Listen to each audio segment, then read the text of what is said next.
Malnutrition refers to poor feeding that leads to underweight and overweight.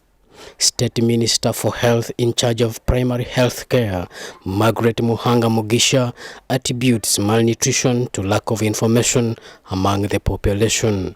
All the foods that are nutritious are not nice to eat. But all foods that are unhealthy are really nice to eat. And we think we are eating good food, chicken, fried and fried chips. So we need to sensitize both the educated, wealthy or middle class, and also the people in the villages. The government, through the Ministry of Health, is in moves to recruit nutritionists at health facilities across the country to sensitize communities on healthy feeding habits in order to prevent communicable diseases. We are really trying to have, even to recruit nutritionists at every level of our health care,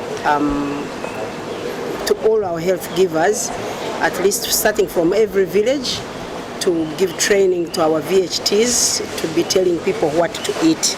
We are having a problem of non-communicable diseases, most of them by people who eat well food and they slip into obesity. That's overnutrition. She said small plots of land can be utilized to grow nutritious vegetable foods, including areas hosting refugees who have access to fixed plots of land in the settlements.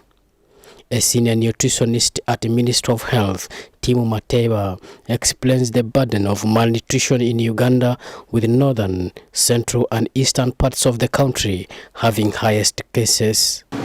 I want to tell you that malnutrition in Uganda has a level which we describe as a triple burden.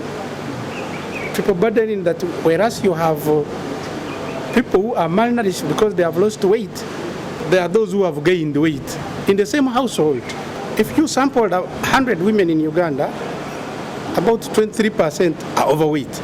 And yet about 12% or 12 out of 100 are actually thin. Meaning that now we are getting out of hand for those who are getting bigger. It's also a problem. It's called malnutrition because malnutrition refers to bad nutrition. Yumbe, the biggest refugee hosting district in Uganda, is one of the most hit districts in the country. That's why humanitarian organizations like Action Against Hunger, World Food Programme and World Vision, among others, have started to implement agricultural projects for both the refugees and the host communities. According to the recent assessment released by World Food Programme, Action Against Hunger, World Vision, and the different UN bodies, Yumbe stood at 7.4.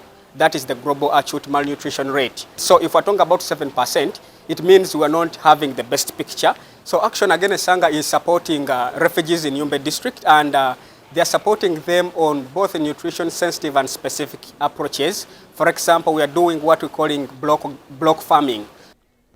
Development partners, however, suggest the use of poems as one of the tools for easier sensitization of the community. Joseph Odama, UBC News.